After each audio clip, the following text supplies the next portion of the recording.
Okay, hello everyone. Hello Biscuits. Sorry about being slightly later than expected to the stream. So, for today we have at least another set. We'll see how long this one takes, and if there's still time left then I will cast the second one. I still don't know which one, but we'll look through the recs on the Discord server and we'll decide.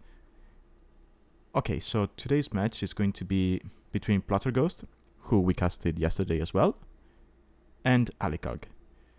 Now this was from round 6, so the map of the week is going to be Kenai Peninsula, and then the players chose Tina Hot Springs as the map for the second game.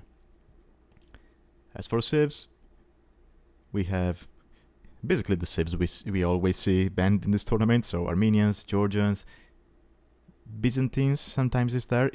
It used to be there a lot when we had people going for Kodiak as a map. And then we have Mongols, Japanese, Great Civ, and Lithuanians. So, nothing unexpected here. Let's take a quick look at the players. I believe I forgot to introduce Pl0tterGhost yesterday.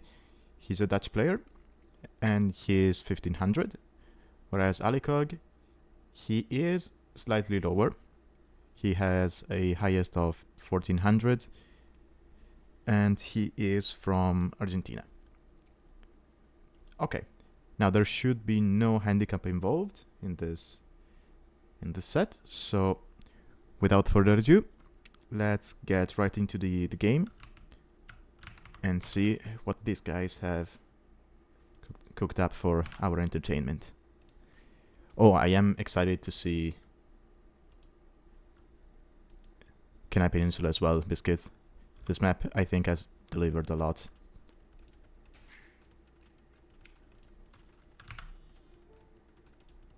Okay, so we have Pl0tterGhost already commenting on the fact that they both went for Persians, as you can see up here. Persians, I believe, are probably one of the best civs on this map.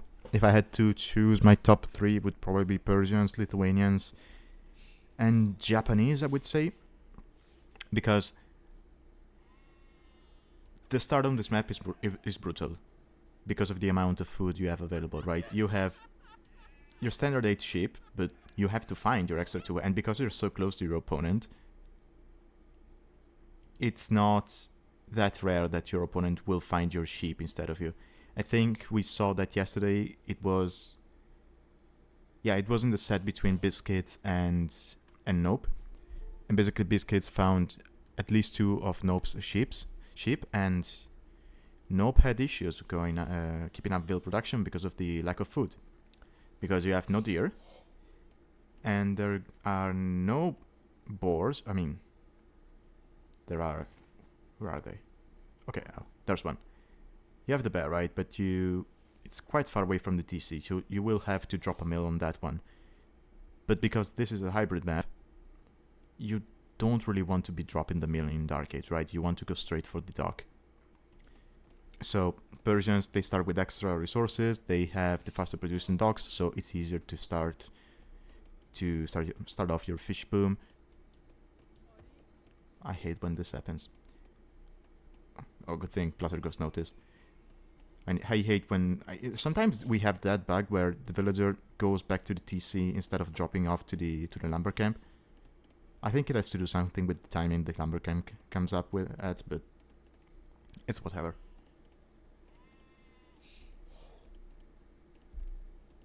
Yeah, exactly, Biscuits. You could lose the Dockinville to the wolves or to the bear, and I think Pl0tterGhost, okay, he's going to be able to wall this out, yeah. But the wolf is going to go around. So what do? Do you get loom in this situation? Now, as you see, Alikog has not had the same issue, and I think, but it might be just my own impression, that if you go to dock this area, right, in the southeast, the chances that you're going to run into a bear or a wolf are lower. And that might be due to the fact that if you look at the wood lines, Okay, he's using the eagle to take care of that, and he lost no villagers. But back to my point, I think it's due to the fact that if you look at the woodlines up here, now Pl0tterGhost got a pretty open generation, but usually they are very thick, and your villagers will have to go in weird ways to get to the water. So it's easier to run into a bear or wolf and just get trapped in there. Whereas in this area, the woodlines, they're not as thick. I mean, they get thicker if you go towards the borders of the map. But if you look at that path between the TC and the water, they're not usually that thick.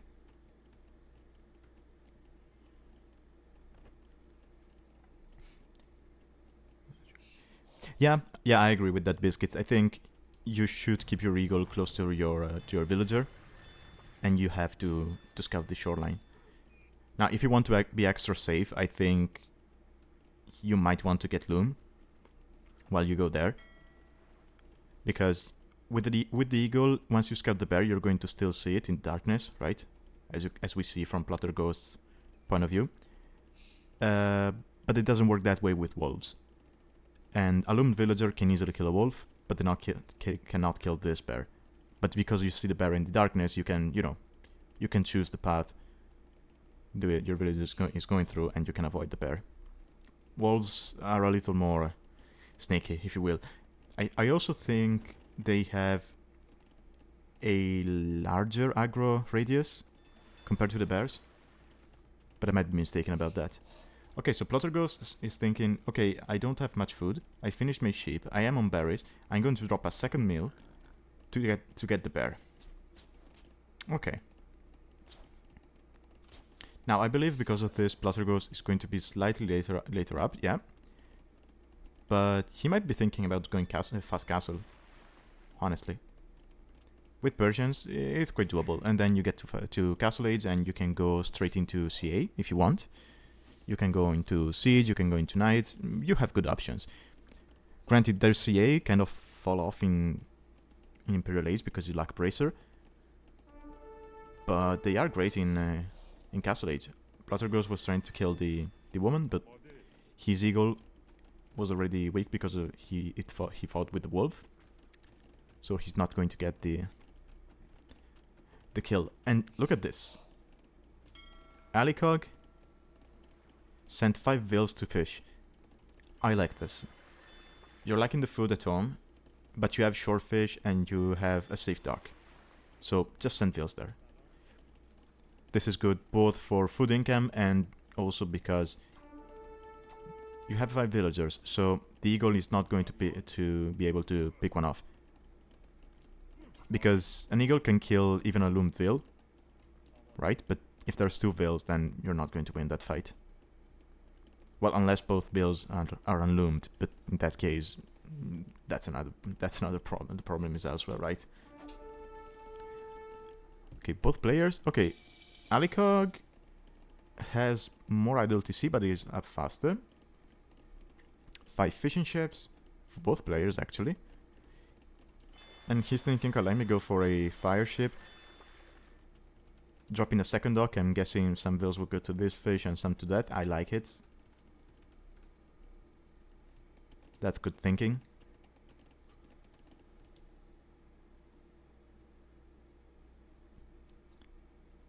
Okay, Pl0tterGhost is going to get now to feudal. He almost has the resources to go up to castle. And yeah, I think he's going blacksmith and stables, so... Wait, is he going scouts?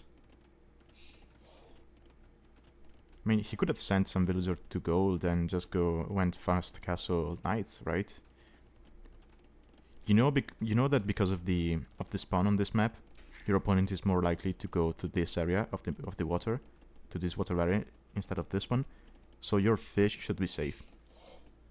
We've seen players fight for water when they spawn one here and one here, so they are equally distant from both waters. And so it makes sense, right? You might want to get on the same water and fight for fish. But here, yeah, when you have spawns like this, people don't really fight for water. Maybe they add a dock later on to snipe the fish, but not in feudal. And Biscuits, you were surprised about not seeing the range. Here it is, from Alikog. So he probably thought, let's first secure my water, just in case my opponent has docked. And then we think about the aggression. So he's playing this like your standard hybrid map. Like if you think of Kawasan or Four Lakes, when you first fight for the water and then you switch to land military. Alikog not afraid of field fighting. I like that. It's just 2 scouts. They're not going to be able to do too much. And you have the eagle coming back. Maybe take... Okay, this veil is pretty weak. Maybe send her back to the TC. Make a farm. You have a lot of wood. It's going to be able to kill the scout. He might lose 1 veil. Oh no, he loses no veils. Great. Great fight. Although, he has more idle TC, so he is still 1 build behind. But those 2 scouts did basically nothing. So that was good defense from Alikog.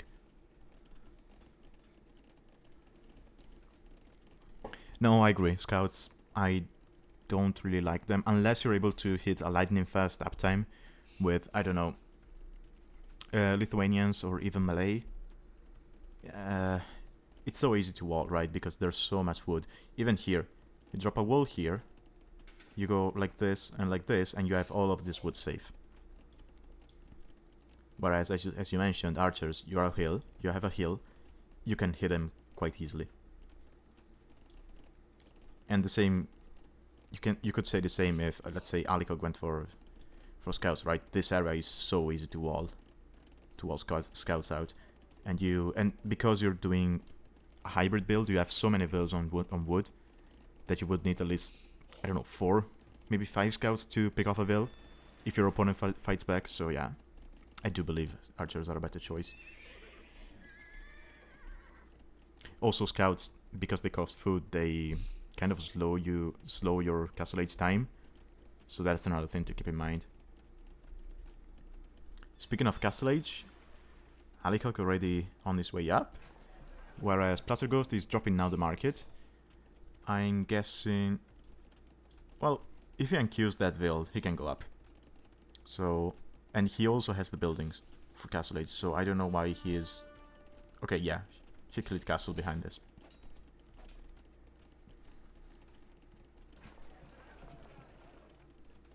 Now, I think most of us have been in that weird situation when you look at your resources and you're like, oh, okay, I'll drop a market and just buy my way up to castle. And by the time the market goes up, you realize, oh, I got there naturally without using the market. And you just click up. I don't know, it happens to me a lot, to be honest.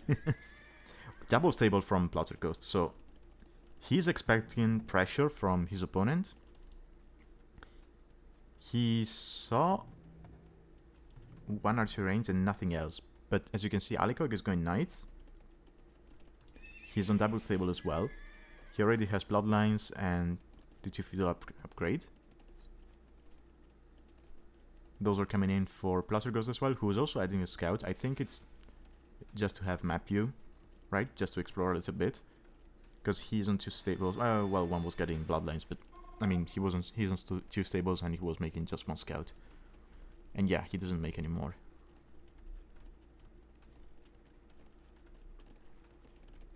He sees those 2 knights. Yeah, he knows about the knights. And he's going to wall here. Yeah, as we said, this is easy to wall. Those knights are going to do nothing. And he's going to open camels. Okay. Good thinking. And honestly, the moment you scare those knights away, you could take some veils and, I don't know, drop a TC here to secure that area, or do you delete this house and you drop a TC here and you're good, right?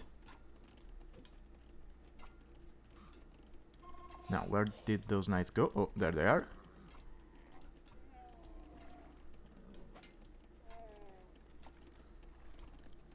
Okay, so Alikog is going to have the upgrade advantage, because as you can see, Pl0tterGhost is missing forging.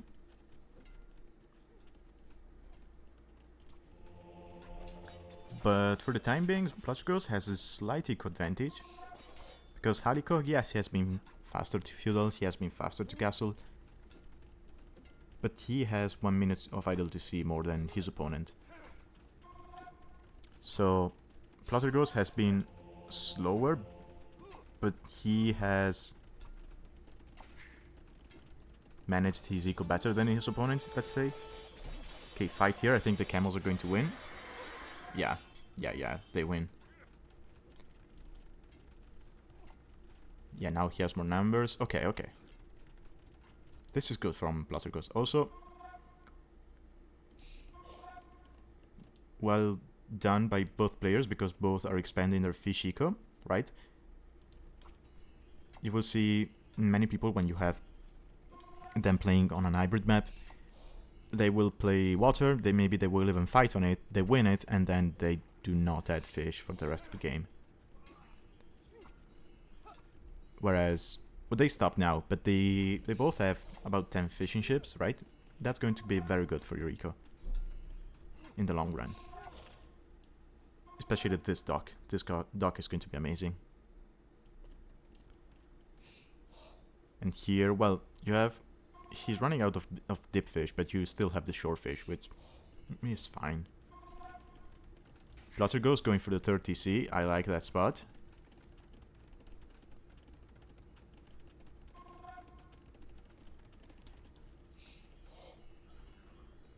Yeah, so Alikog got the monastery up first, but he only made 1 monk. Whereas Pl0tterGhost is making more, and he is full on camels. Whereas Alikog is thinking, okay, no, I made a couple of camels, I'm going to stay on knights. That could be a mistake. He's going to be ahead in upgrades, right? But this number of knights against this number of camels, no, you need at least, I would say 5 to 6 monks maybe to make that, to equalize that. Or rather to win it.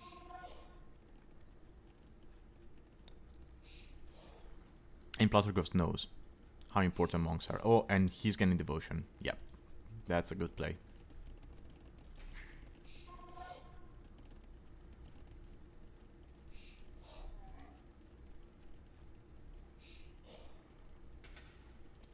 Okay, I wonder if Alikog is going to think about... Wait, is that a trade card?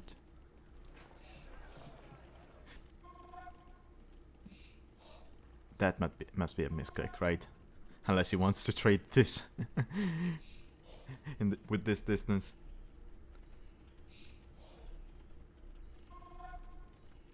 Yeah, I mean Pl0tterGhost army is going to shred anyway right now, even if he forgets the upgrades, right?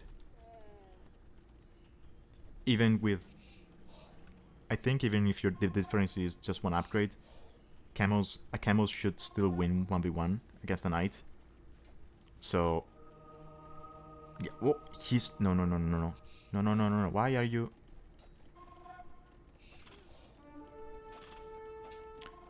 I'm not a fan of this. That's ballsy. I mean, you're going to be able to kill a lot, right? Oh, Alikog might actually win this. Because the camels are focusing on the villagers. Yeah. Although... Yeah. Yeah. I don't know why he did that. I mean, I don't mind the idea of just running in to make your opponent panic. You take the hill, and then you fight the knights from the hill. That would be very good, but he stopped midway through the hill, so some camels were focusing on the villagers instead of fighting the knights. And now Alikog has a decent number of camels himself. Right, 22 total units against 11, with better upgrades. Oh, actually, the upgrades are similar, yeah, right?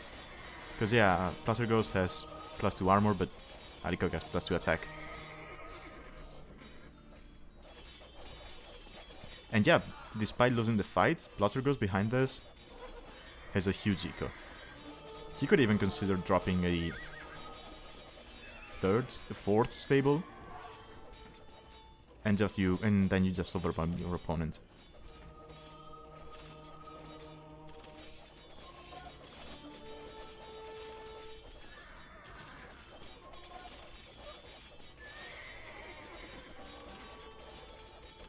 But yeah, Pl0tterGhost at this point, because of the eco advantage, he needs to not panic.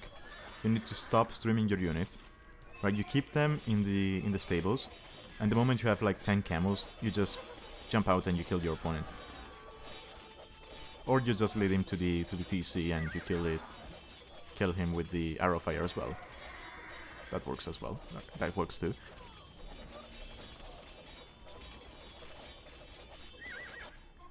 Okay, Alikog dropping the third TC now.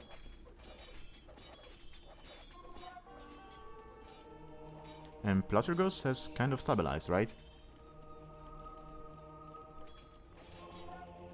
He also got one relic. There was only 2 relics on this map, by the way, so if he could sneak around, he doesn't know about that one though.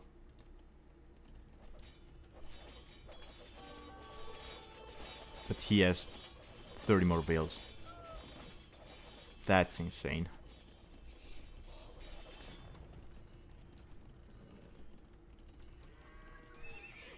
How many farms from Pl0tterGhost? 45 farms. Yeah. And how many from Alikog?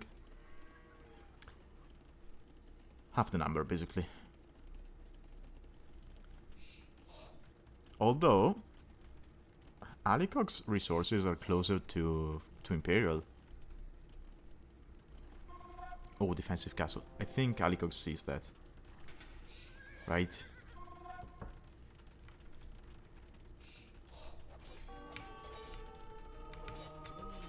He just got Townwatch.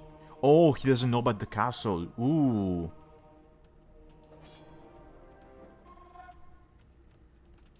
Okay, now he sees it.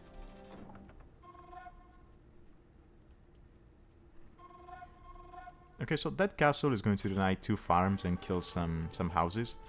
So it's not the worst. I mean, it's not as bad for Alikog as it might seem.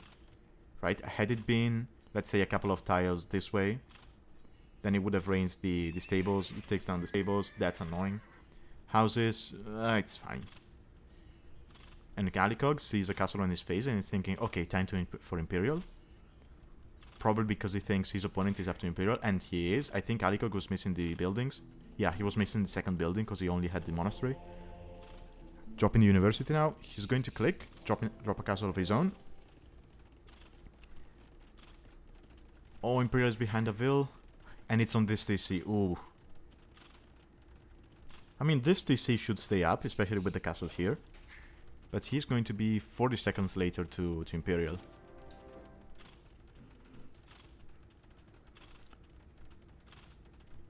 Pl0tterGhost stopped making units. I'm not sure why. Maybe he's saving resources for something. Maybe he wants to save the resources for his upgrades once he gets to Imperial. Does he have a university? He's getting university now, so he's probably thinking, let's go BPC behind this.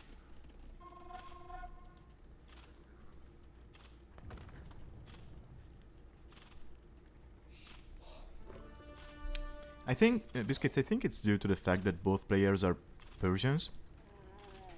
So Persians, you cannot really push their TC, right? With Siege, because of how tanky it is.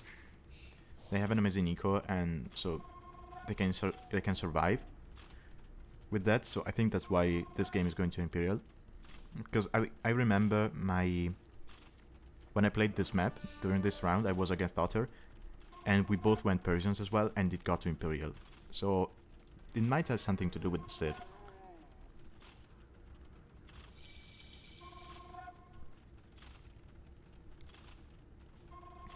Okay, now double castle from Pl0tterGhost. He's going to have tribe production. He needs to use a market a little bit to get the gold for the second tribe. Oh, never mind. He got that naturally.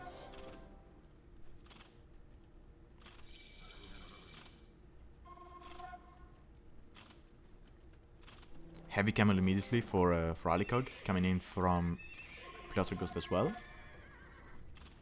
He didn't click chemistry though, right? Yeah, he didn't.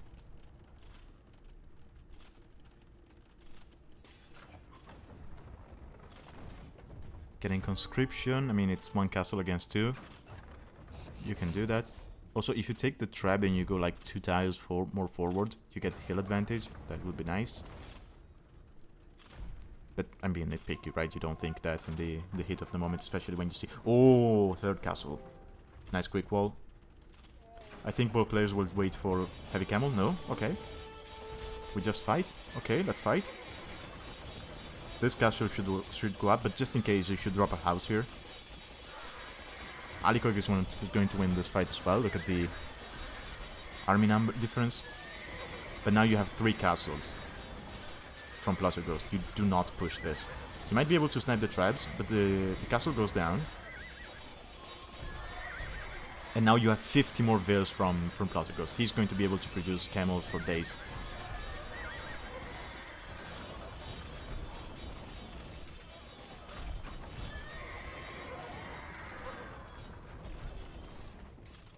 Alikog denies the stable here, but it doesn't matter. Look at that.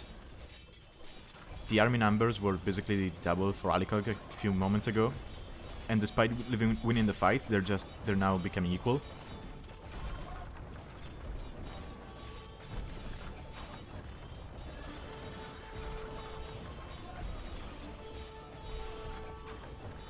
Now gets taken over with the numbers. 4th castle from Pl0tterGhost. Is he? Okay, he has to be buying this, right? Because there isn't much stone on this map. Huh? Who's that? Oh, thanks for the follow.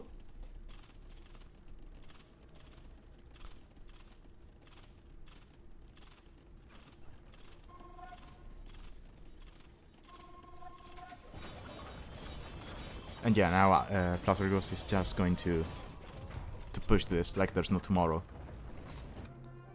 Yeah, and GG is called. And I think you hit the nail on the head, Biscuits. There, I think. Yes, Alikog had the advantage when it comes to fighting, but he was never in Pl0tterGhost eco, right? He was there at the start of Castle Age with 2 knights, who got walled out. And so, yeah, you're winning fights, but it's easier for your opponent to replenish his units than it is for you.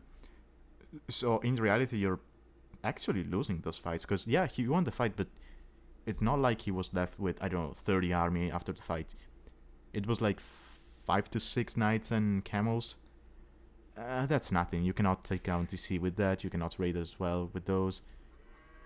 So, yeah, in the end, it worked out for Pl0tterGhost, who takes game 1. Very well played to him. Okay. All said, that was a well fought game despite the elo difference, right?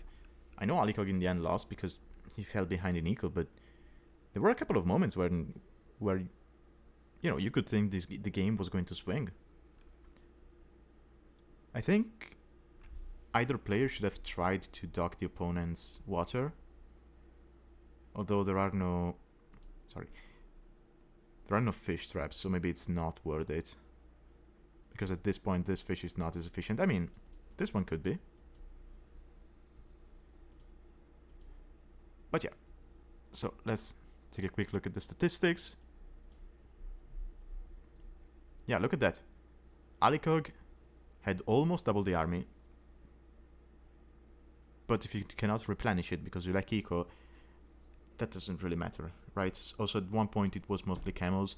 You cannot take down TCs with camels unless you're Hindustanis. So that's not as scary as, let's say, 60 cavaliers.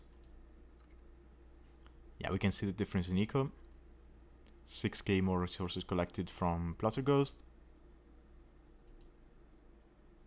Uptimes were pretty similar for Imperial. Slightly faster as for Alikog for Feudal and Castle Age.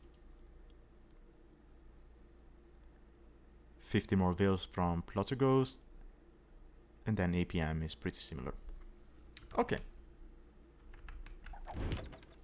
Let's load up the next game.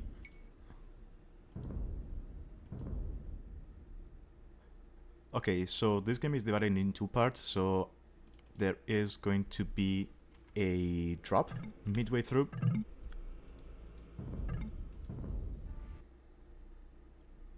Okay, here it is. China Hot Springs. Okay, we have Hans from Pl0tterGhost. And then we have Turks from Alikog. Okay, before I comment on the civs, this is an awful map generation for Alikog. There should be at least 2 woodlands here, no? I know he's got a lot here, and his opponent doesn't really have that much wood to begin with, but like, this is a desert. Right? Anyway, let's talk civs. So, Hans, they have shown to be amazing on this map because of how open it is and how easy it is for them at the start, because you don't need the houses, so you can make the fishing ship straight away since you start with a dock and more wood that you normally start with. So they have a great start, and in Castle Age they can just go straight for CA and hit you all over the map. And I don't mean to brag, but I think I was the first one in the tournament using Hans on this map and showing how broken they can be. So, and I think it was against Pl0tterGhost as well. So, just saying. On the other side, we have Turks. Now, Turks is an interesting choice. So, ooh, I like this. I think. Okay, I've seen this before. People going for the mill instead of the dock to take the deep fish, and I think it was from Alikog as well.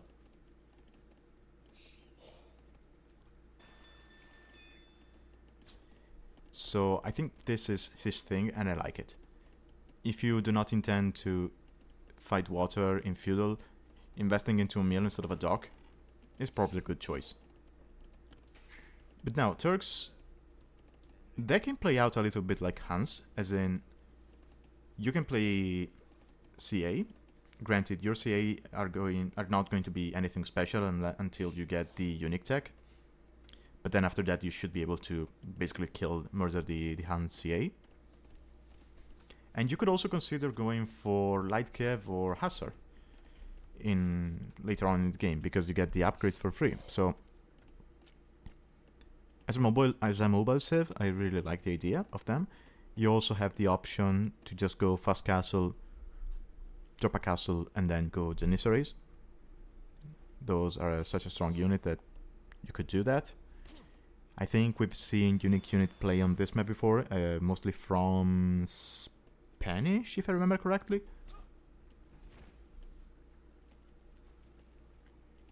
So I'm very curious about what Alikog has cooked up for us. And Biscuits, I think Pl0tter, I might be mistaken, I think Pl0tter went Hans against you after playing his set against me. So, if that's the case, I'm sorry for giving him the idea.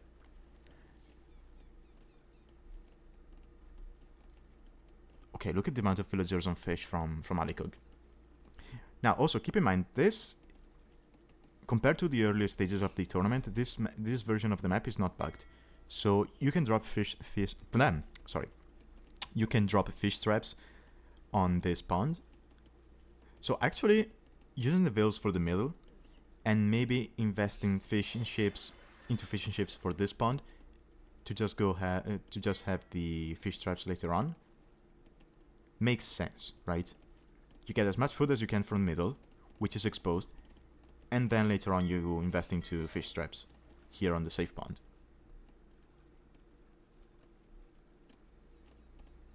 Oh yeah, I did mention that in the cast. That's true, I was casting your set, and I think Okay, then maybe it wasn't Alikog. I remember someone with Japanese going straight for the mill here. Right? In one of these two ponds. But yeah, I don't think it was Pl0tter. It was Alikog. Or maybe it was. I don't know. I'm getting a little bit confused. Anyway, let's talk about the game we have on hand. So, Pl0tterGhost is almost feudalate. He has a barracks. I wonder if he's thinking militia. We've seen militia work. Right? I don't remember who it was. There was someone who picked Japanese and went man-at-arms. I don't remember if it was you, Biscuits. I remember you going Sicilian dungeons on this one. But I also remember someone going man-at-arms with Japanese and doing a lot of damage to his opponent.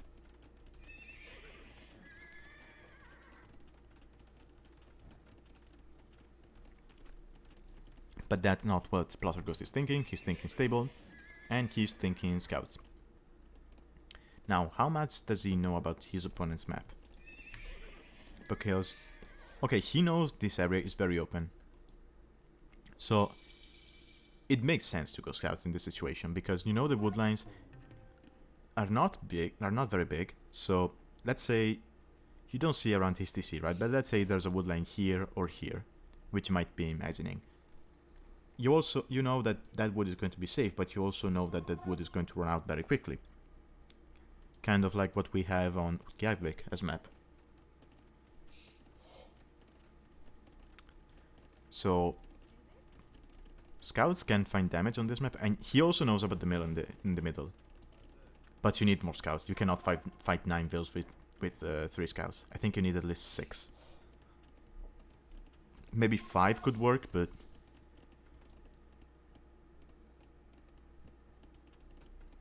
he also got a spear. Because he saw the stable.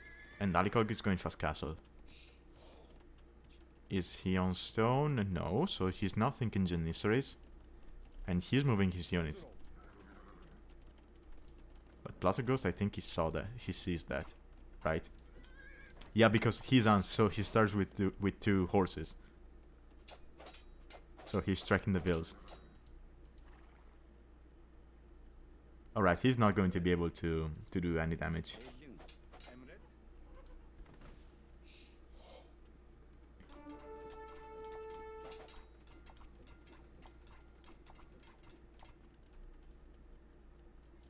Okay, now he's going to stone. Okay, he has enough spears to fight this off. Pathing of the villagers and the spears is awful as always, but he's going to be able to save that one. Maybe you send it back to the TC just in case. And Pl0tterGhost, I think he recognized his opponent was going to stone, or maybe he thought about that, and so he figured, let's not invest too much into feudal. I made some scouts, I forced him off fish, and let's go to castle. And he's not going to be that far behind with castle age. And granted, Alikog could buy the castle if he wanted to, but no, yeah, he's going to opt for knights at the moment. He's probably thinking, let's take map control with the knights, and then we can maybe get our castle in the face of our opponent, in our opponent's face. A castle here could be game ending, right? I mean, cannot drop it now because of the archer range, but could have been game ending because you're denying gold, you're denying a stone, you're destroying a TC.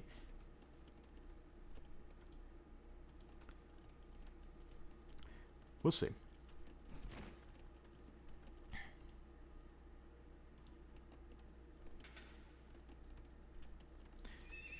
Now, whatever Alikog is thinking, he needs to do damage quickly, because Pl0tterGhost is thinking CA.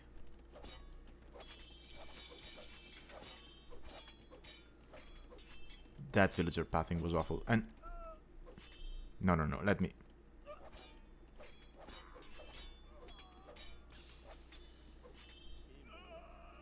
Okay. Anyway. Almost has the stone for the castle. But where is it going up? I think... Okay, he saw the archer ranges, right? Okay, he saw 1, not 2. But if you see the archer range, you have to assume there's going to be more, since you're against Hans. So I think you want to drop the castle in a defensive position. I don't like that. I would have preferred it here to secure some wood, because you're going to run out, right? So this castle protects your gold, right, from this angle. But if the CA go here, or if they go here, they can fight damage. I also I don't know how well Janissaries deal with CA.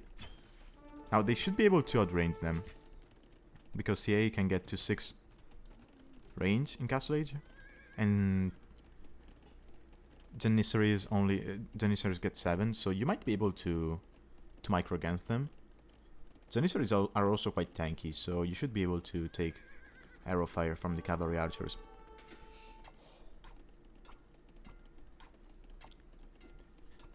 But yeah, Alikog is going to have wood problems here. Okay, dropping a second TC on the gold and the berries. That's an okay TC. I wouldn't mind seeing one. I don't know. Oh, you cannot drop it here because of the elevation. You could drop it here. Here would be a good. Okay, and this is where the game dropped. Let me load the second part.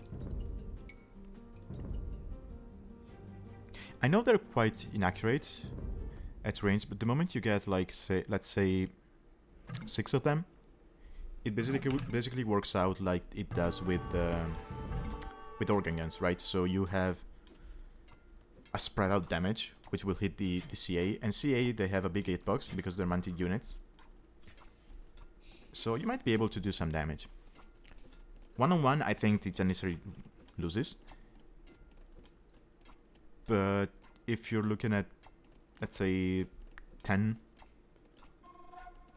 units, then maybe you don't really care about that much about the inaccuracy of Janissaries. Now, I don't know how much a stray shot from a Janissary deals.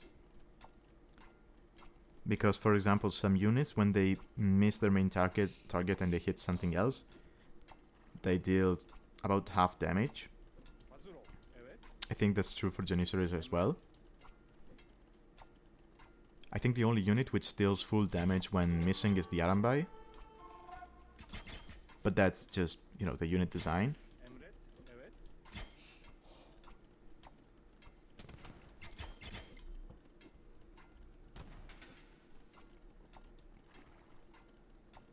Okay, and Pl0tterGhost is respecting the Janissaries, but behind this, he has 3 TCs. And with Ans, it's so easy to boom while making units, because you don't have to worry about the houses. So you just cycle through TCs, or you put them in a control group, and you just spam villagers and units, and you focus on microing your units. You don't have to take a villager, make houses because you're getting housed, and whatnot. You just full on fight. And this is what I meant, right? Yes, these shots are okay. Okay. See, you're still doing damage. And because you have more range, you can retreat back to the castle and the TC. Yeah, you're right about that. There's already 12 CA from Pl0tterGhost and only 1 castle from Alikog. So the ham production is going to probably overwhelm him in a moment. So he needs to think about another option. The thing is, Turks, you do not get elite skirmisher. So right now your only option against CA is probably Scorpions. You do get heavy Scorpion as Turks, right? Yeah, you do. Oh, actually, oh yeah, you also get Siege Ram. That's true. Yeah, Turks overall, they miss... Oh, yeah, they also miss Onager. But... I mean, they get amazing BBC, they have Heavy Scorpion, Heavy and Siege Ram. Ooh, actually, we have the only 2 civs here which miss Onager. Yep. Yep.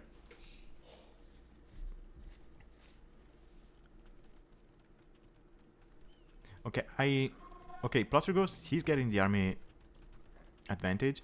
I don't like how passive he's being, right? I know you do not want to engage the Janissaries because you're afraid of taking losses.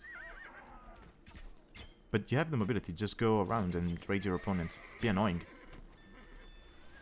That's the whole thing, the whole point about CA, right? You just run around and you be an annoying prick. Yeah, good thing it's not Michi. Do they get the full wood upgrades? Yeah. Yeah, at least they get full wood upgrades. So on Michi they would be fine. And then I would probably prefer the Turks because of the bombard towers.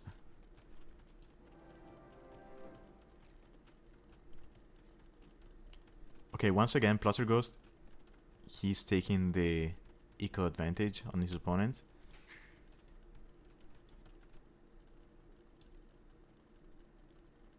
But Alikog is up to Imp. Alright.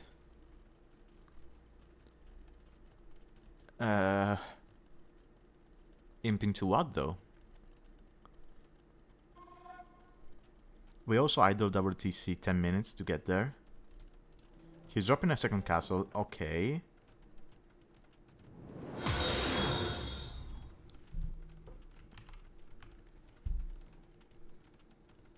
Thanks for the follow, Teslim.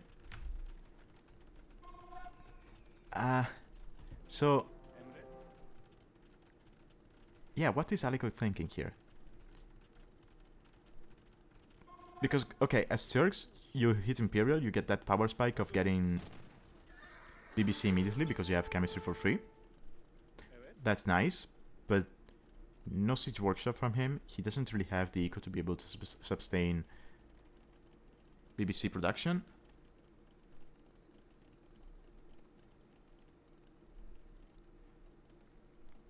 Oh, we're good, Teslim. We're casting a set from the Alchemy League. It's a tournament hosted by the Alchemy... Sorry. Sorry. Hosted by the Alchemy Community. You should be able to find information to the Discord with the comment on Twitch, if I'm not mistaken. Let me try if I remember correctly.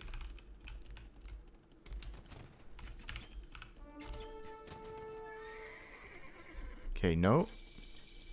Okay, I'll check that after the... Oh no, okay. Okay, I had the comment in. Oof.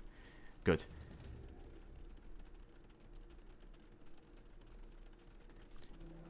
So, this tournament, it is hosted, well, as I said, by the Alchemy Community. And we have a theme. This is the 4th season.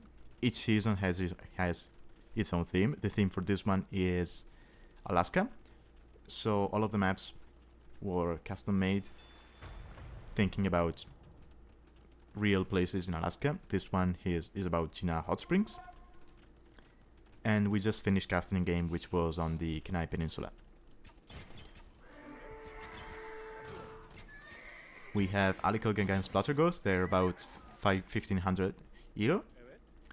And as you can see, one is playing Hans and the other one is playing Turks. And oh, okay, we're booming. We're fish booming. Let's go. But this is what I meant, right? Janissaries are so tanky. You just walk back and you shoot everything down. Or you take the fight and you take losses. That works too.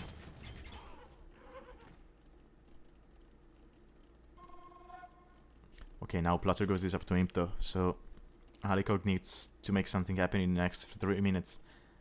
Otherwise, I believe he's dead. Because behind us, with the eco he has, Pl0tterGhost could easily switch into... Okay, he's going for more ranges, but he could easily switch into, I don't know, Cavalier or Hussar.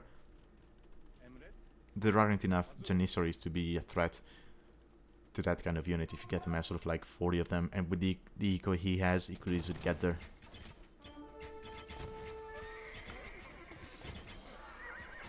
Or you could mass more CA and you just wait for your Imperial upgrades. Yeah, look at that.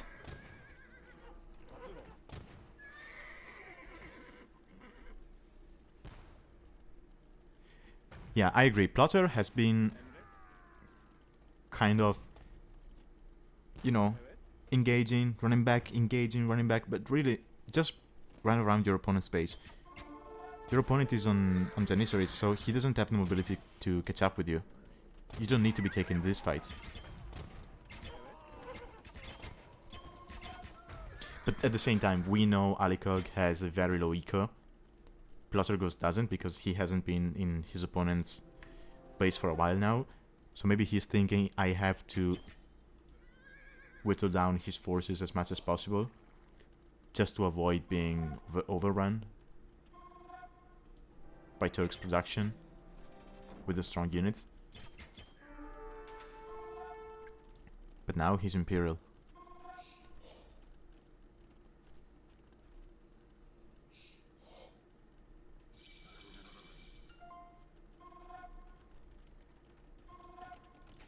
Third TC from Alikog, okay. We have all of the upgrades for the cavalry archers coming in. We have 5 TCs from Pl0tterGhost. His eco is just going to fly.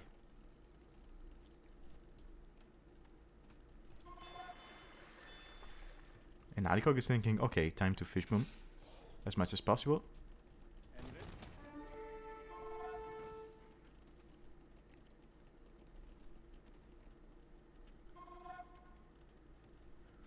Ooh, you know what would be nice from Pl0tterGhost here? Tarkans. Just go Tarkans against the Janissaries. Right? I think Tarkans get to something like 8 pierce armor, maybe more. And they almost have the same HP as a Paladin.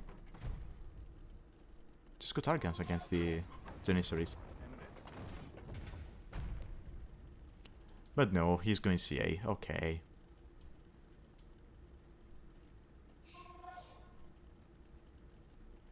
Oh, you don't want to come forward with the trap. Not when there's bomber cannons on the field. Okay, he noticed that. Heavy CA comes in. Okay, now you have the same range as the Janissaries. So, Alikog can no longer just kite you. He has to take the fight. When he fights, he's going to take damage as well. Well, that is if all CA were to fight at the same time.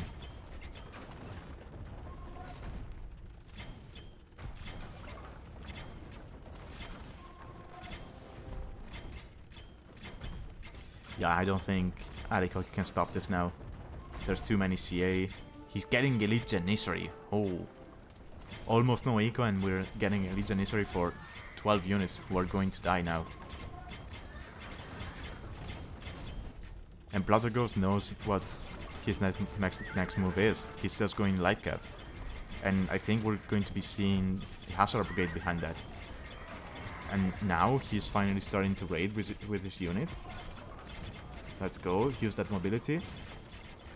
And Alikog calls the GG. Well played. Well played for Pl0tterGhost. Alikog, he kind of had an idea of going for the fish in the middle, but it felt like he didn't have a proper plan about what to do afterwards, or rather his initial plan kind of fell off when he got raided by the scouts. I don't think going fast imp was the right idea behind that, right? Especially against tanks who already have CA on the field. But yeah, Pl0tterGhost takes the set 2-0. Way more army. Better eco.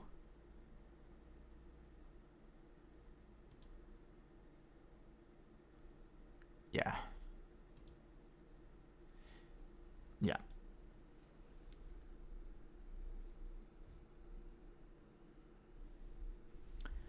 Yeah, and I think having less eco is what killed Alikog in both games, right? Especially the first one. I think he had a good chance in the first game to take a victory there. But yeah. Okay, now let's see. What time is it? Okay, I think I have time for another set. Let's take a look at the. Let me take a look very quickly at the Discord to see which sets have not been casted yet. Where are you? Recording games.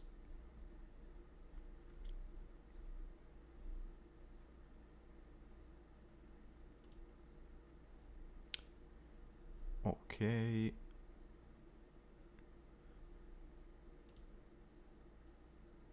Okay, I think I'm going to cast.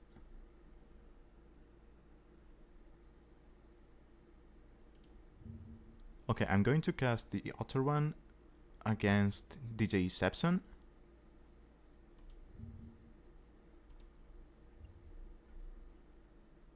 Yeah, I think I'm going to go with that. Let me message Otter real quick to see if he wants to catch the stream.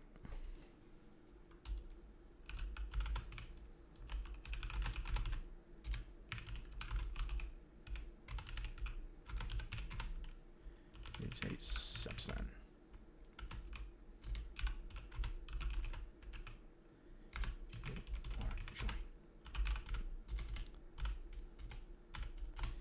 Okay.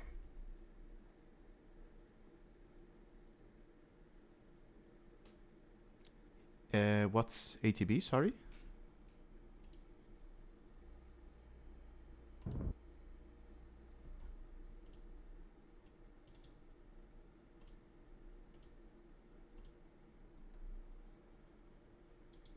Oh yeah, I did.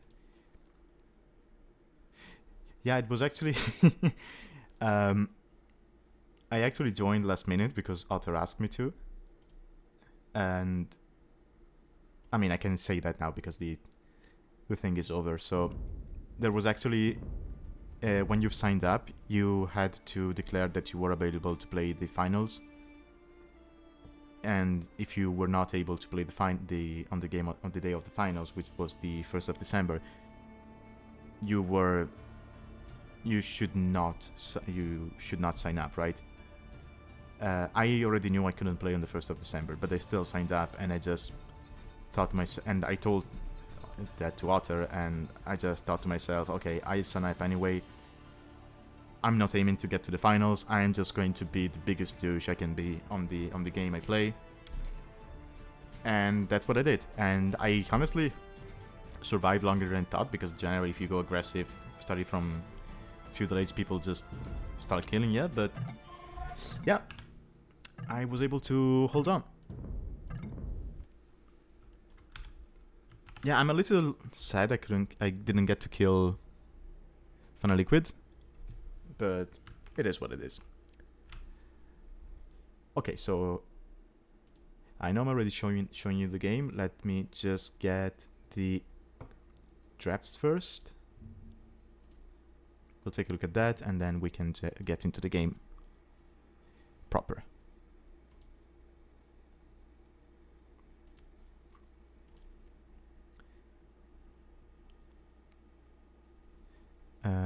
Wait, no, this is not that game. Where are you, Otter?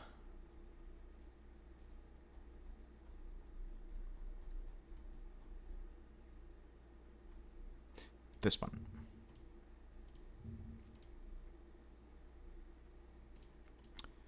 Okay, there we go. Okay, so Game 1 is going to be on Yukon Gold Rush, and that's the main reason why I wanted to cast Otter's game, because we were talking a bit before playing our set, and he mentioned how much he liked Yukon Gold Rush, and how much he thinks that going Man at Arms is very strong on that. So I want to see what he has cooked for this map. And then game 2 we're going to be seeing Kodiak. Also, I'm excited about Kodiak because DjSapsan, since the first sprint, he has been the only one using the islands on the edges of the map. He always goes to put a dock there just to have safe fish, so I'm curious to see if we're going to see that in this set as well. Okay, bans, we have Byzantines, Spanish and Japanese from DjSapsan. I like the Byzantine ban because, as I said, they've been very good on Kodiak. They can be scary on that. And then from Otter we have gods, probably because of Yukon, because of the potential for Drashes, Armenians and Georgians. Classic. Alright. Let's get into game 1 then. Okay, we have Lithuanians for Otter and Poles. Poles from DjSapsan. Okay. DjSapsan, I think he cooked something. Let's see what he has in store for us. So, Otter is already taking the gold with the three villagers which start on the mining camp. So I'm assuming, yeah, there it is. He is going for the lightning fast barracks, 1 minute barracks. Lithuanians are the only civ you can do that with, and he also got lucky that 2 of his straggle trees are very close to the TC. Sometimes they are like, you know, 2 or 3 tiles from the TC. But these 2 is just 1 and 2, so that's a good generation from Otter. And yeah, he already has militia in queue. Is he going to be able to keep up production though?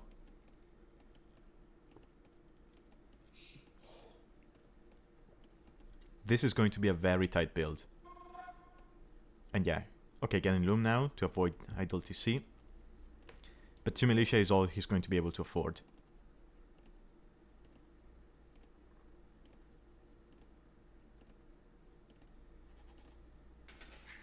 Yeah, okay, he's going to be able to produce Veils behind this. 11 seconds of idle TC, that's fine. Let's see if he can find some damage. Does DjSapsan have Loom? No.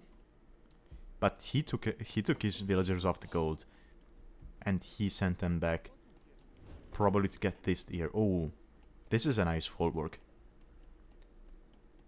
I like this forework. It is between 2 deer patches, and then later on it's in the back of your base, so you're not going to be able to fit 8 farms around it. But I think 1, 2, 3, 4, 5, 6 out of 8. That's fine. And then you can just add them afterwards if you take the... Okay, Otter just doing some animal cruelty and attacking the horse instead of the villagers. And DjSapsan immediately gets Loom. Good call. And if you're Otter, I think you see the villagers have no Loom. You take the fight. Because you have to expect it's going to come in. Who cares about the horse? It's going to run underneath your TC anyway, right? Oh, and he came forward with villagers as well. Okay, Otter is going insane here. Yeah, but... yeah, this is not going to work though.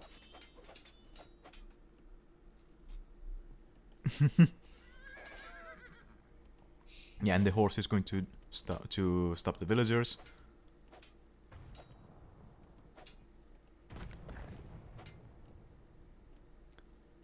This was not a great start from Otter, but yeah, I agree. He missed the window.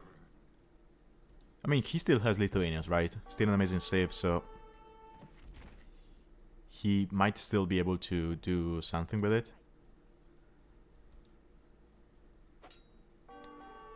Especially against Poles, because Poles, they can be scary, but it takes a while for them to get into that crazy spam. And yeah, DjSapsan, despite having to fight with Veils, 0 idle time. Oh, Otter is going to save this Veil. Because DjSapsan is blocking with the horse. He's going to lose the horse if he tries that again. Yeah, and now you run as Otter. You block the vills with the horse and you save the vill. Okay, that's a good save.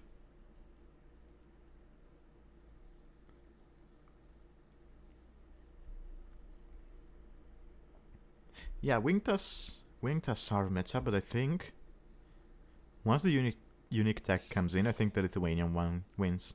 Sorry, the Polish one wins, right? Because you're actually also already dealing one more damage than the Lithuanian one, because the Lithuanian is missing the last attack upgrade.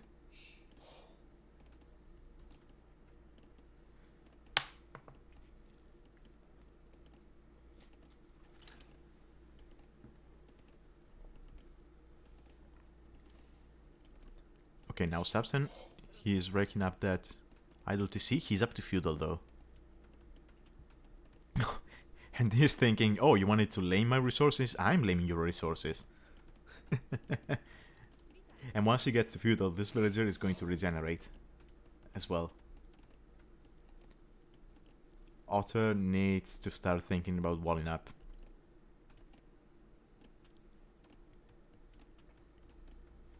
You have to expect your opponent to already be up to feudal, right? Because you know you didn't do as much damage as you wanted to. He doesn't know about the deer in the back, so he doesn't know about that food income from his opponent. But I think you kind of have to expect it.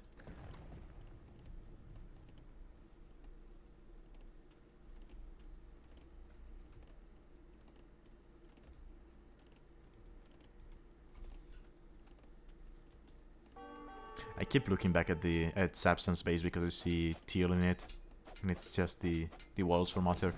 Otter is clicking feudal when his opponent is getting to feudal. That's brutal. And you don't really have the eco at the moment to go fast castle behind this. And forward stable from Sapsan. Otter doesn't see that. Oof.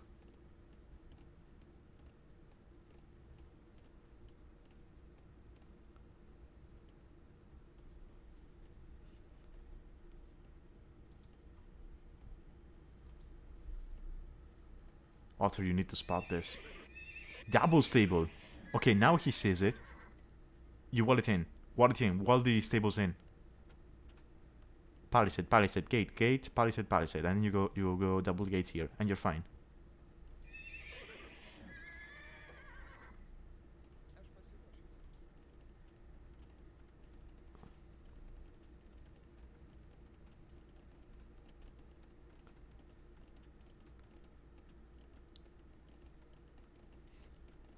Now, the good news is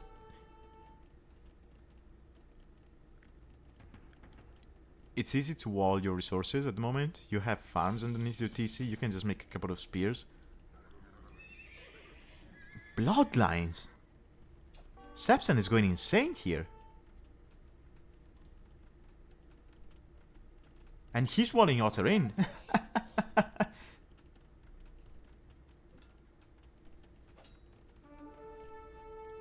And behind this, does he have the farming upgrade? He does. Only 2 farms. How is he doing this? He's keeping up vill production, he's affording bloodlines, he's making scouts from 2 stables, and he only has 33 seconds of idle TC. I'm guessing it has to be thanks to the deer in the back, right?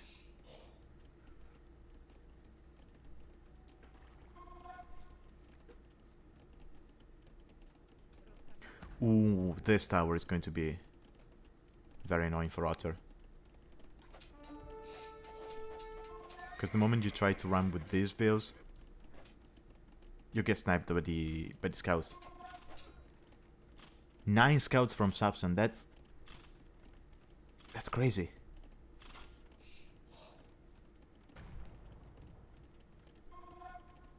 And he knows, he's waiting. He knows the tower is up. He knows Otter is going to run with these vills.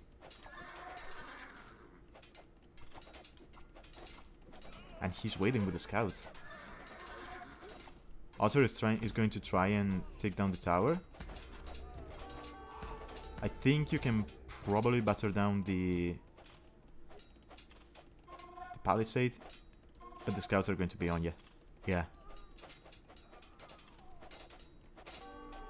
Wow.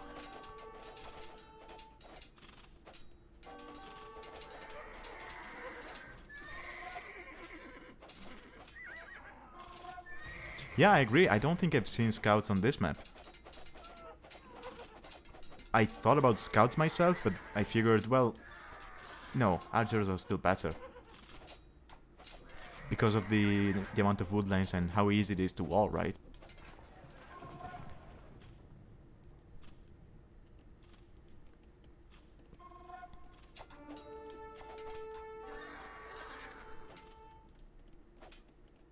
Okay. DjSapsan behind is just taking down Otter's buildings. To be able to farm around his forework. Okay, now he's racking up our utility C, but not as much as Otter. Otter is down to 20 vills.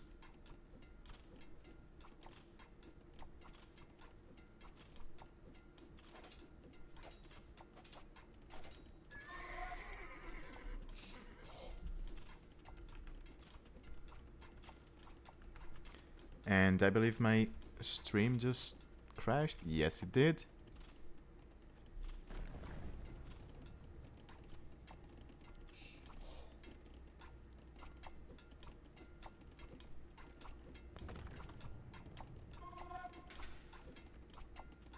Yeah, no, that wasn't you. No, no, no. I think my connection went out for a moment there. Okay, Otter coming. When? Okay, I didn't even notice him making a stable. I was so focused on his villagers dying that I didn't notice he had a stable inside. And now he has... I know he doesn't have many villas, but he has 9 farms. He's on scout production. And because his opponent is Poles, his farming villas are going to be exposed. Ooh, does Otter know about the back? No. Oh, he's going to find out. If he finds out about this forework, it's huge. It's only 4 villas, but that's safe eco that DjSapsan is not going to be able to use. He's not finding out. Oh, that's annoying. And he's going to lose the scouts.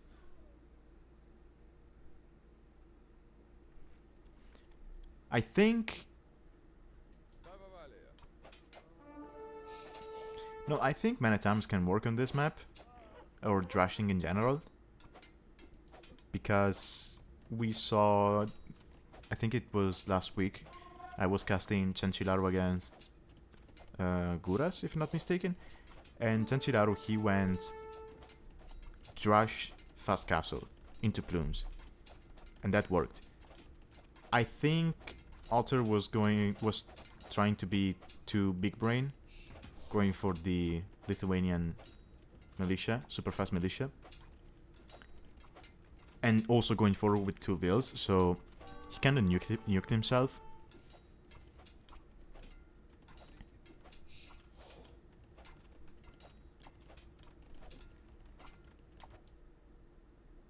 And well, he doesn't see much with the palisade. Now, he's safe for the moment, but he's 18 vills behind. I think that's a hold. Yep, he realizes that.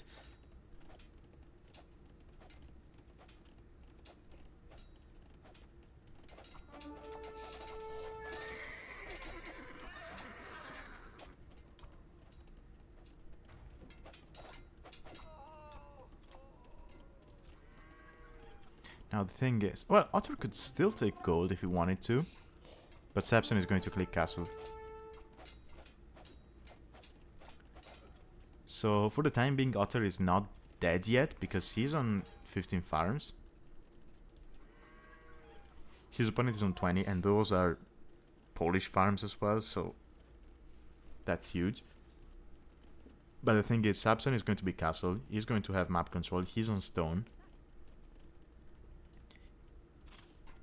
Even if Otter doesn't call the GG the moment he sees Castle Age. Oh, was he trying to... Oh, cheeky Otter, you were trying to to trap those scouts, weren't you?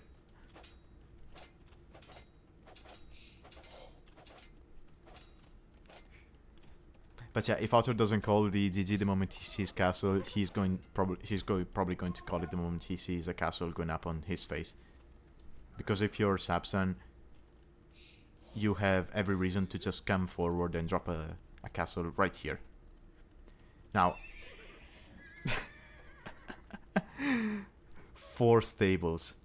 I mean, if you're going this all in into a military, just keep making scouts as you're going up, right? Oh lord.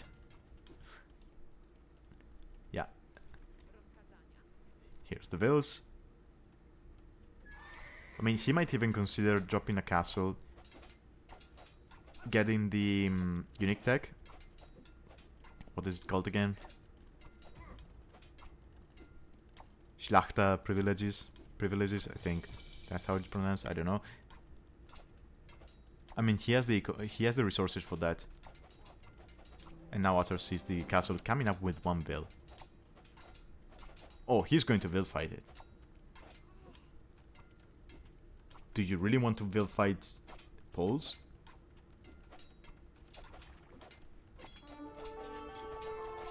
And there's knights. Yeah, no, this castle is going up. There's no way. He's sending everyone.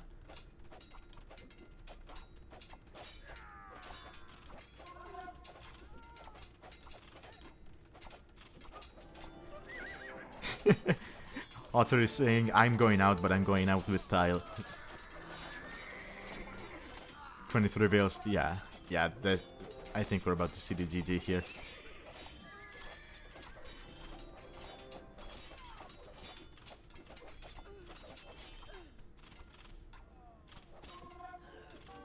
And there it is. Well played.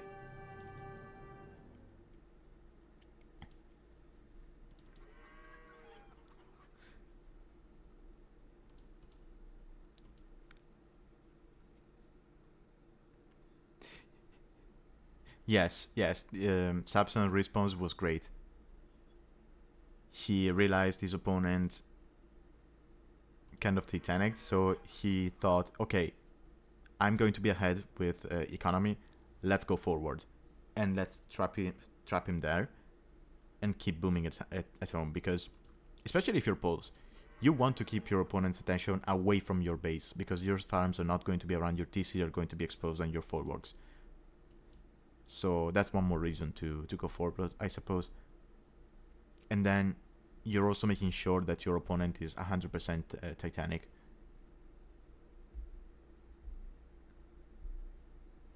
Especially with Lithuanians, because the extra food at the start can help you jump back into the game.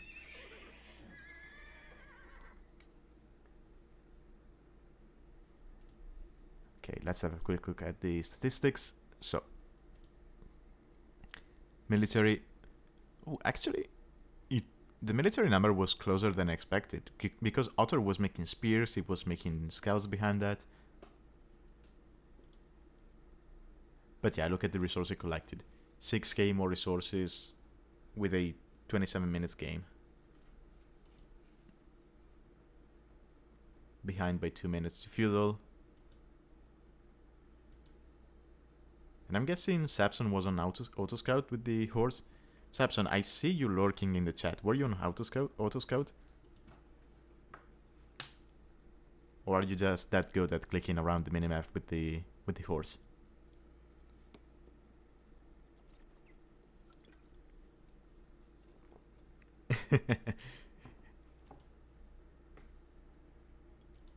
Okay, that was a good one. Let's go into game 2, which is going to be on Kodiak, so I'm excited for the corner dogs by DjSapsan. I already hear Saracen music, so yeah.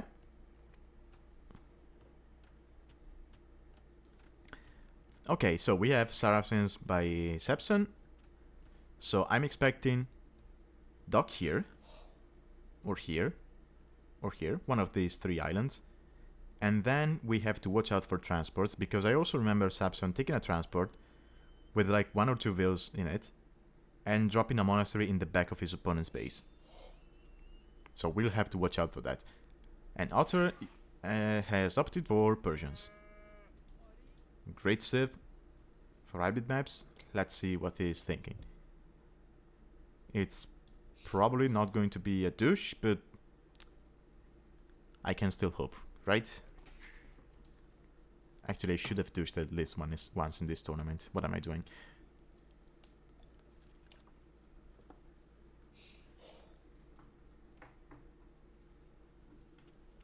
Okay. So I think Saracens actually have a good matchup against Persians. Right, you have better camels. And Persians don't really have a proper answer to the Mamelukes. I mean, technically camels can be an answer to the Mamelukes, but that's rare. And that's still going to be an uphill battle. So Otter needs to make something happen early on into the game, right? You cannot let this get to late imp. And with Persian Eco, you could do something early on in the game. Now, I'm curious to see the water fight, because Saracens' galleys are always going to win in a galley war, and you're too far away to justify fires on this map. So I'm expecting, if DjSapsan invests into water, I'm expecting him to win it, despite the Persians having faster producing docks. So unless Otter opens like 3 docks against 2 from DjSapsan and just overwhelms him with numbers, DjSapsan should be able to win water quite handily.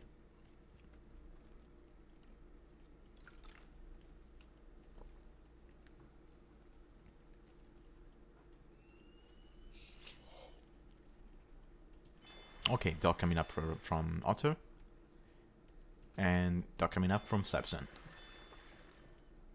5 vills on wood for, oh no, actually more for DjSapsan. Oh yeah, because he wants to make the transport ship, so he needs more, of course.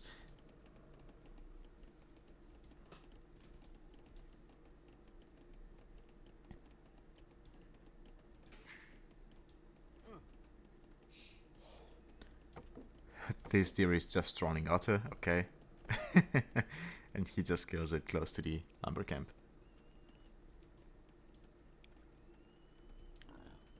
Okay, is either player going for the bears or...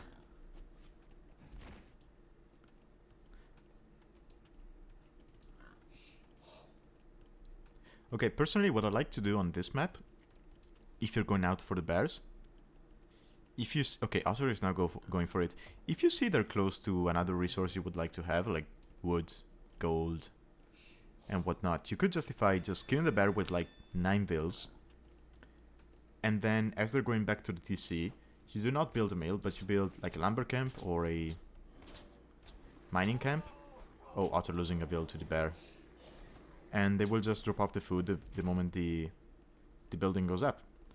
Or you could just, you know, if you're close to the water, you take the food, and then that's going to need a bit of micro, but you can just select the villagers as they're going back to the TC. Yes. You click on a fish, so the food in their hands transforms into fish, and you drop off at the dock. But yeah, that requires a little bit too much micro. Okay, Otter getting loom, so I'm guessing he's already thinking, oh, yeah, that's what I meant. And he's going feudal. Perfect. He's also Persian, so he's going to be up very fast. He doesn't really have the wood for a second dock. He's going for a second lumber camp right now. That's good.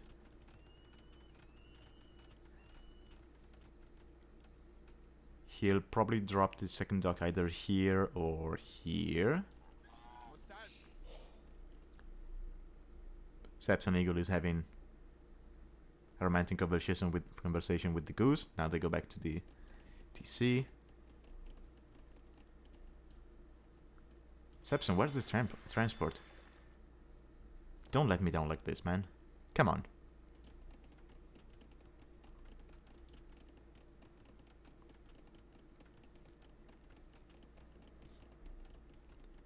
Okay, there's the second dock from Otter. I also remember Otter doing this. Back in Season 1, we had... What was it called? There was a nomad map where you had a bunch of wild geese. Oh, Sapsan. Nah, you let him go. No. Oh, there it is. There's my transport. But anyway, I remember Otter doing this in Season 1. I still don't remember the name of the map. But you had this map with wild geese around, and they counted like deer. And they were close to the shoreline. So I do remember Otter getting the geese with the villagers and just transforming the food into fish to drop it off at the dock.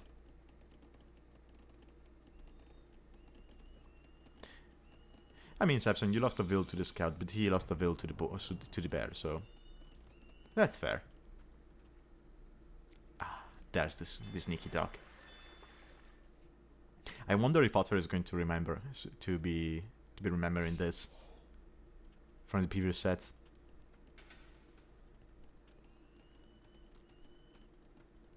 Okay, both players going for fire galleys.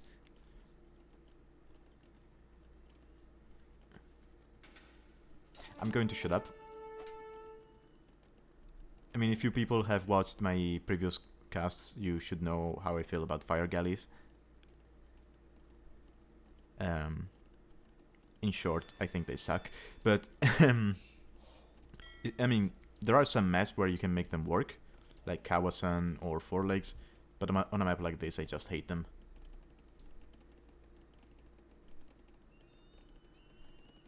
Yeah, but if you don't want to micro, then don't fight water, man. That's the fun part about fighting water. But yeah, I'm opinionated. I'm sorry. I just like fighting water. Okay, first engagement. Sapsan is going to win that. Oh, Otter remembered. He did his homework.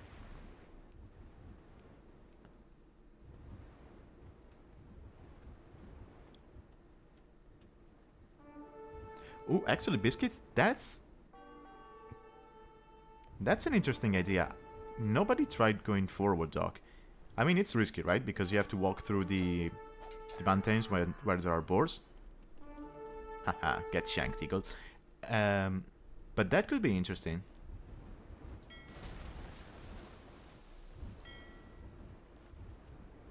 Oh, put the transport in front. Put it in front so you stop the fire. Tank the fire, let's go. Also, Saracen transport ships have more HP, so you can actually use that as a shield. Sapsan is up. Did he use... sorry, I slightly have hiccups. Did he use the market? Yes, he did, because he sold the stone. Otter, he's probably going to as well. There we go. He clicks later, but he's Persian, so he's going to catch up. He doesn't have a blacksmith.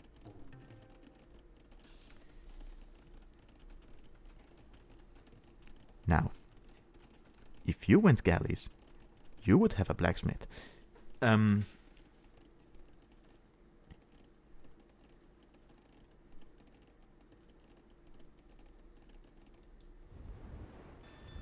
But yeah, Otter clicks later, but he's not going to be that far behind because he's Persian, so he advances faster.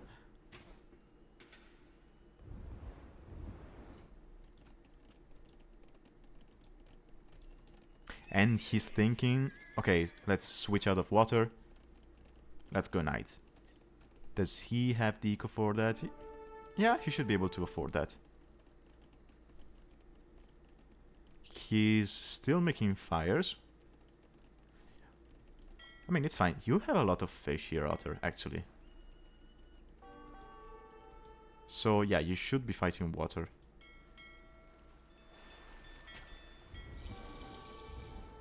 There's worth in securing that. Now, is DjSapsan switching to land? Not yet, but he is walling. So Otter needs to be fast in sending the... needs to be quick in sending the knights to his opponent. Otherwise, he's not going to be able to find much damage. If any at all. Nice repair from DjSapsan. Get exploded. Oh, shank the ship. Shank the ship with the...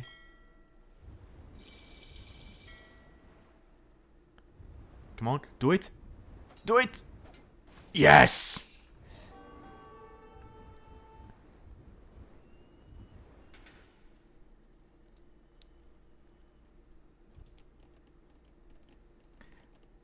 Actually, I saw that on a text stream the other day. Was it you in that game as well, DjSapsan, on Columbia? Someone shanked a fire ship. I remember that. I don't remember who it was.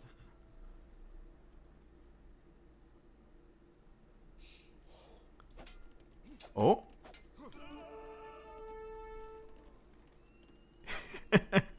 So you've been shanking ships the whole tournament. Nice. Oh! Ah, I missed this. You didn't... Wait, did you transport this? Because you lost the transport ship.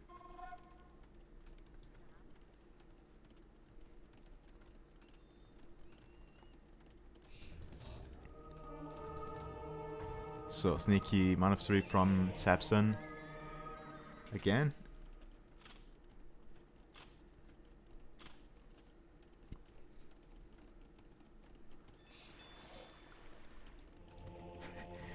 Okay, he's just going to wall this siege workshop in. I mean, he's not going to be able to wall this side, but that's fine, because then you're just forcing your opponent to eject on that side, which is farther away from your monastery. So if he wants to take it down, he has to walk the way around.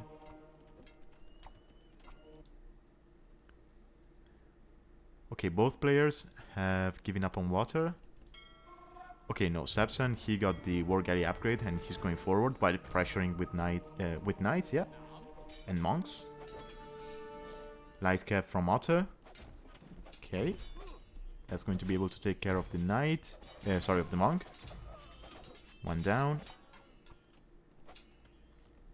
I think Otter needs a monastery of his own. Now, Persians do not get atonement. They have bad monks, actually. But I think you still need monks just in order to be able to convert the knights and the spears. And then you just snipe the monks with your own light cav.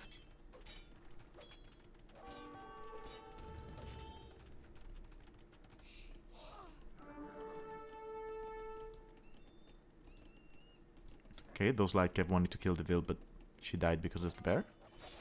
That's fine.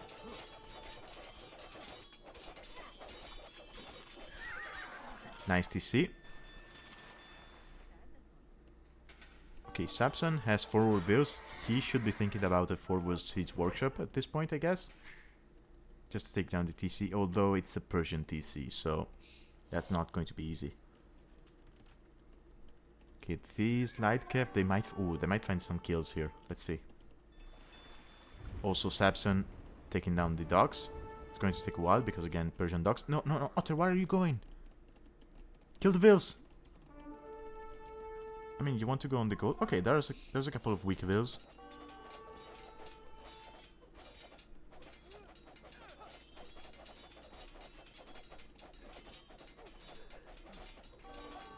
Okay, 3 kills already from this light cap.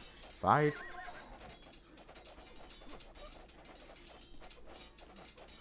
Six. Do we have 7? Probably not, right? Oh. 7. Okay, that's good value. And Otter is pushing this back with rams and... That's a ballsy TC. It's going to get denied.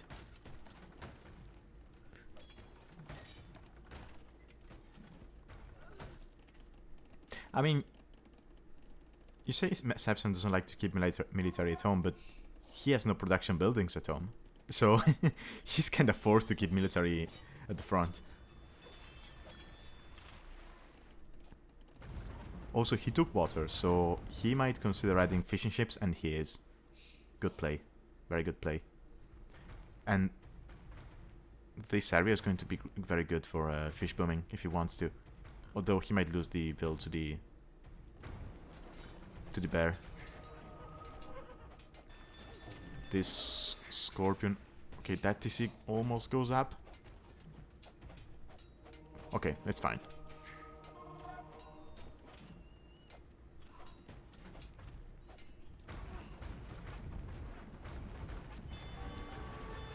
It's going to take a while for these dogs to go down, but they are going down. 3rd TC from Otter.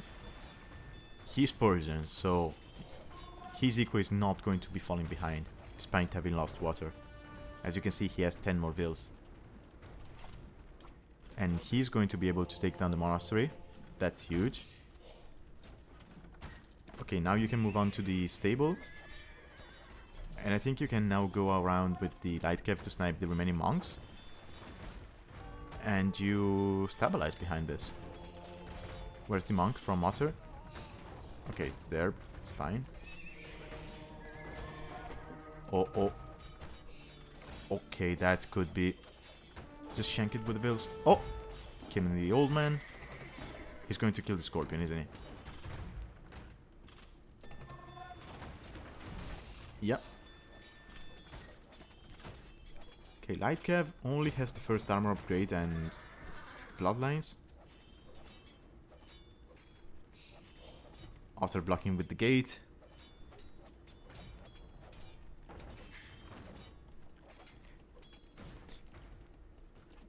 Okay, getting rid of that mangonel was a good move. That's going to take some pressure off Otter, and now he can focus on booming. And yeah, classic forward TC, the classic Saracen douche.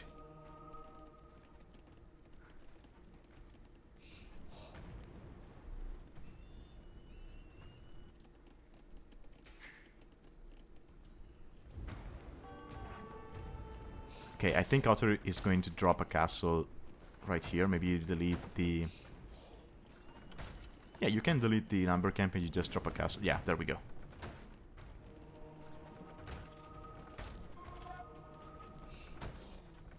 And I'm guessing this ram... Well, it's going to die to the spear, never mind. I was about to say this ram is going to take down the walls after taking care of the barracks.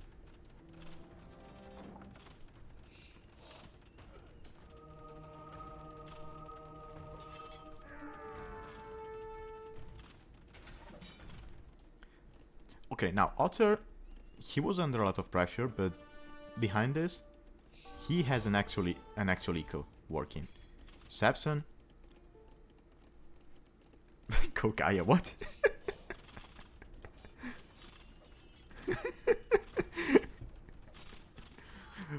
was he hoping for a kill from the barrack here?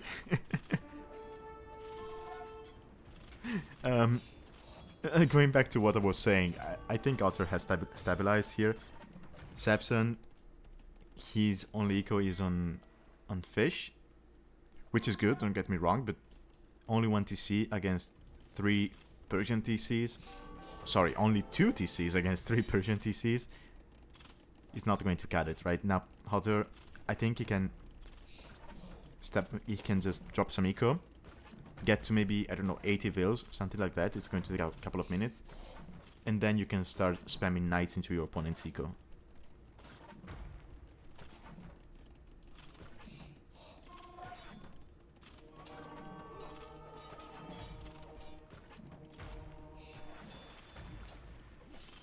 But DjSapsan with his second monastery here is going to be very annoying. Otter needs more light cav.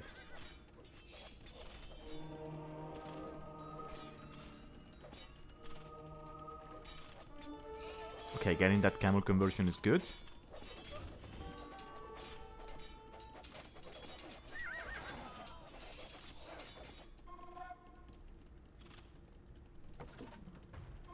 Oh, that's annoying. Honestly, delete the lumber camp, you drop a TC here, and then you have safe wood. The war galleys are not going to be able to range you.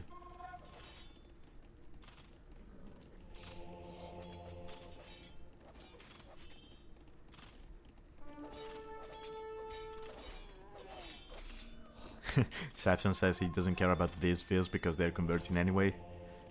They're not his people anyway, so they can die.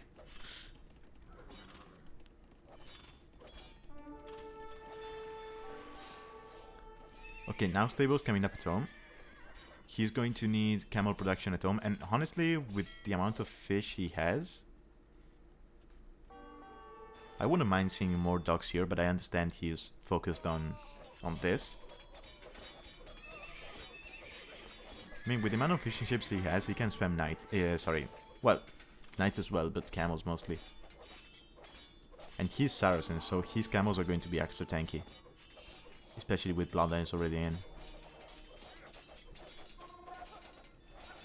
Yeah, 145 HP against 120 from Otter. Okay, DjSapsan is also being very clever with the navy. Because normally at this stage of the game, after you won water and your opponent is not trying to get back to it, your navy is kind of useless, but he figured Otter is going to be expanding towards the coast because of the amount of pressure he put on him.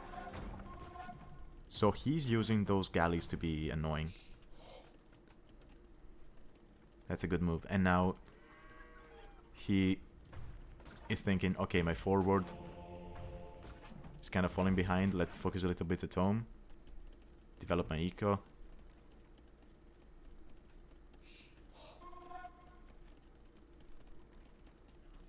He might go for a castle himself.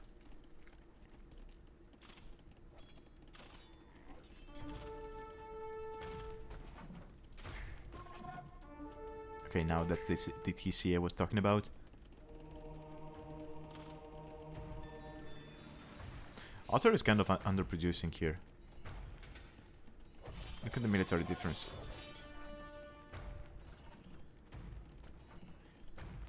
And probably... I know it looks like it seems like a waste. But as Persians, you might want to drop a TC here, right? Just to protect from the monastery and the camels. But he's going forward. DjSapsan, he has to see that, right? Well, now he does. And where is that castle going? Right here? That's going to get denied. There are Mamelukes on the way.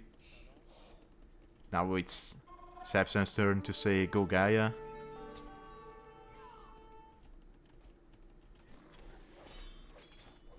That bear has 5 kills already. Make it 6. And this one Mameluk is going to kill the villagers, I think. Now camels, in theory, they counter Mamelukes because they have bonus attack against Mamelukes, right? But Mamelukes, they do not have bonus attack against camels.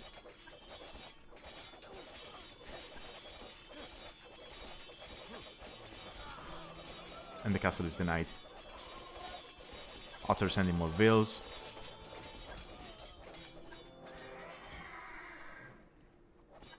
I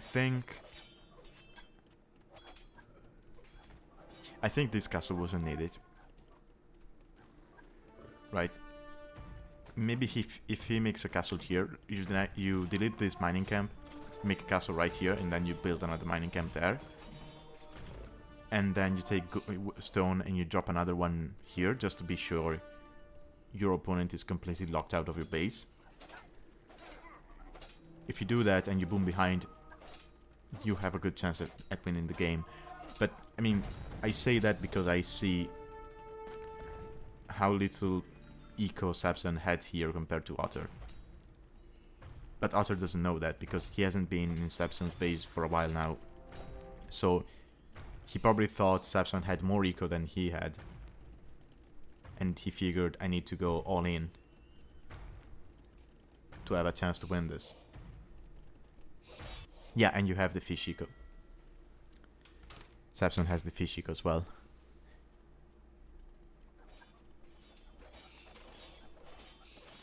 But I mean, Otter lost, I think, 15 bills trying to get that castle up. So, yeah.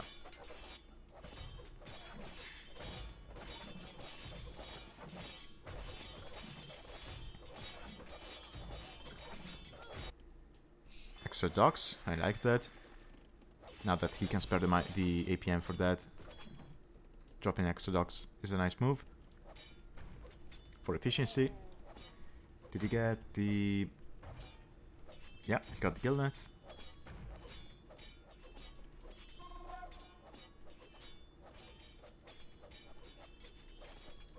I feel bad for Otter, because I think that castle was kind of a throw.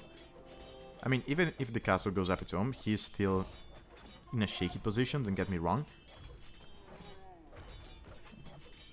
But I think he could have stabilized with the castle here. Or anywhere in his base, really, even here. You're Persians, you're going to catch up with Eco.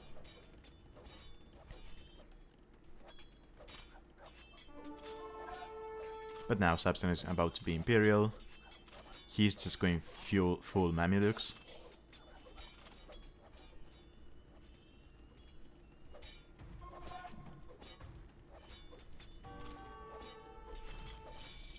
And I don't see how Otter can come back from this.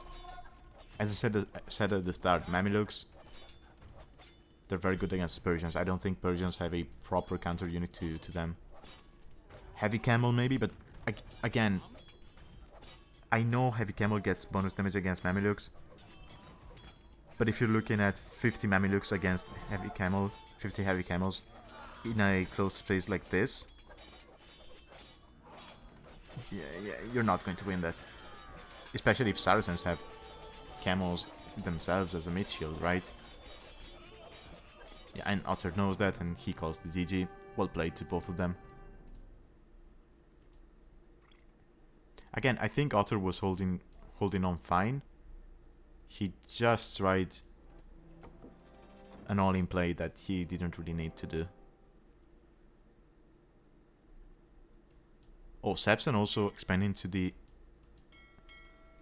Oh, he was missing an island. I'm sure Cookie Pirate would be happy seeing that, considering how little people have been using these islands.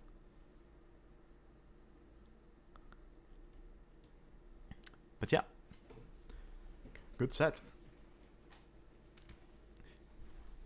Let's take a look at the statistics.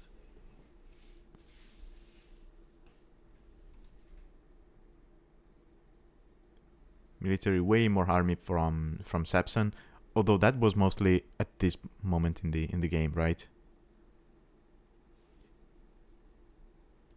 Once he got his castles up and started making Mamelukes. 11k more resources. I wouldn't be surprised if most of that was fish. Actually, no, it wasn't. Let's say those 3k were due to fish, mostly. But a lot more gold, wow.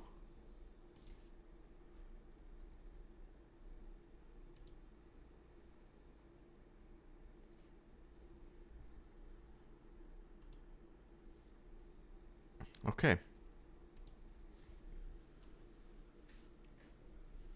Alright. Okay, I think that was a good set to end the stream on. I will probably be streaming again during the weekend, I suppose. The tournament is also over. I played my last set today, so there should be more time for that, as we don't have to prepare or anything. Holidays are also approaching, so there should be more free time. So we'll see. In the meantime, thanks to anyone who joined. I hope you had a good time and you enjoyed the sets. And I will see you next time. Bye bye. Oh, actually, let me see if I can raid someone with my 4 viewers. Let's do this. Let's be good streamers. I'm sending you to the wizard.